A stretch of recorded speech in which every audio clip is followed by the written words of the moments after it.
Et nous vous emmenons à présent dans une véritable caverne d'Ali Baba, une caverne virtuelle. Le site d'Elcamp est réservé aux collectionneurs et l'on y trouve de tout, des timbres aux livres en passant par les monnaies. Chaque jour, de nouveaux objets enrichissent le catalogue de l'entreprise située à Tubize. Jennifer Istas.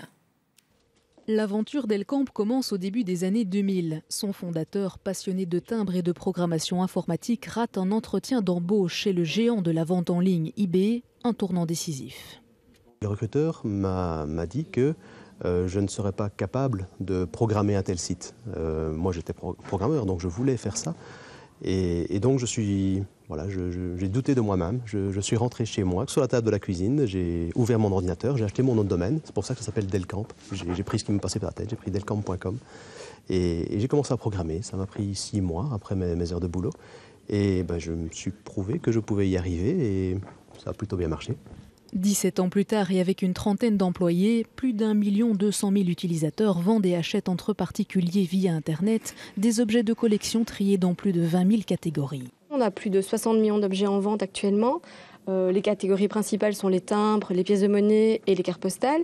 Mais on a toute une série d'autres objets qui font partie d'autres collections comme les livres, les pins ou encore les vieux papiers. Actuellement, en objet prestigieux, je peux vous montrer un timbre, donc une série de timbres français qui sont actuellement mis en vente à un prix de 140 000 €. Aujourd'hui, le challenge de l'entreprise est d'ouvrir le site à toutes les générations.